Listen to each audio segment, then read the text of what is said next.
Halo anak-anak, selamat datang di kelas 4 bersama Miss Nana. Nah anak-anak, hari ini kita akan belajar tentang hak dan kewajiban. Apa itu hak?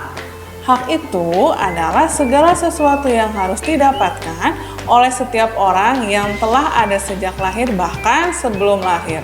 Lalu yang kedua, apa itu kewajiban? Kewajiban adalah sesuatu yang harus dilaksanakan dengan penuh rasa tanggung jawab. Nah, ada satu hal lagi. Hari ini kita itu akan membahas tentang hak dan kewajiban terhadap sumber daya alam. Masih ingat kan tentang sumber daya alam yang pernah kita pelajari di tema-tema sebelumnya? Nah, Ibu akan mereview sedikit tentang sumber daya alam ya. Sumber daya alam itu adalah segala sesuatu yang terdapat di alam yang dapat dimanfaatkan. Contohnya itu ada air, matahari, tumbuhan, hewan, barang tambang, dan lain-lain. Nah, anak-anak, sekarang silakan simak cuplikan video berikut ini.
Nah, anak-anak, tadi adalah cuplikan tentang hak dan kewajiban dalam pemanfaatan terhadap sumber daya alam.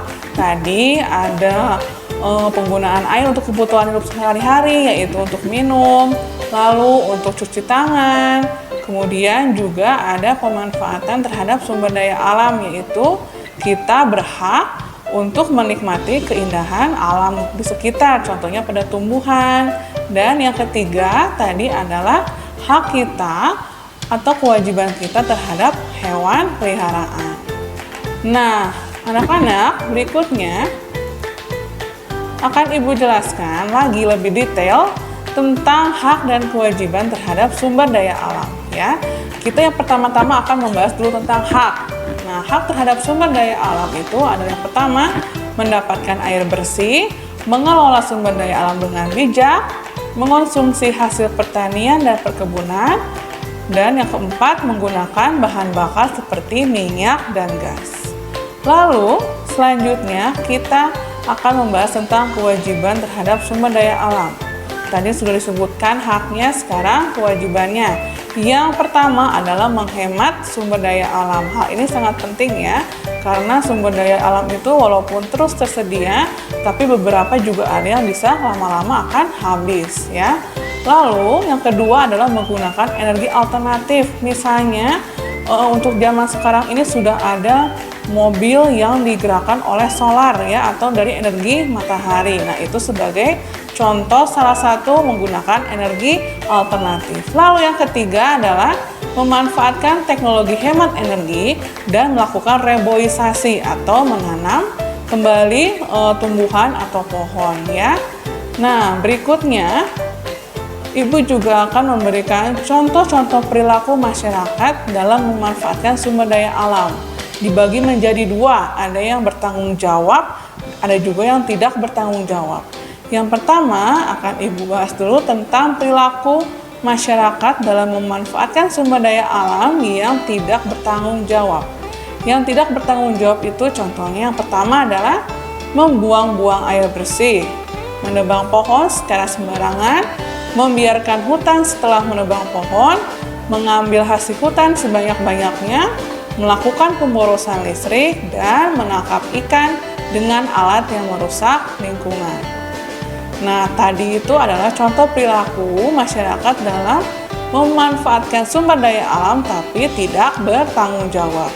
Sekarang, Ibu akan jelaskan lagi contoh perilaku masyarakat dalam memanfaatkan sumber daya alam yang bertanggung jawab. Yang pertama adalah menghemat penggunaan air, lalu menebang pohon dengan sistem tebang pilih. Yang ketiga, menanam pohon setelah menebangnya, lalu memanfaatkan hasil hutan sesuai keperluan. Lalu ada menghemat penggunaan listrik.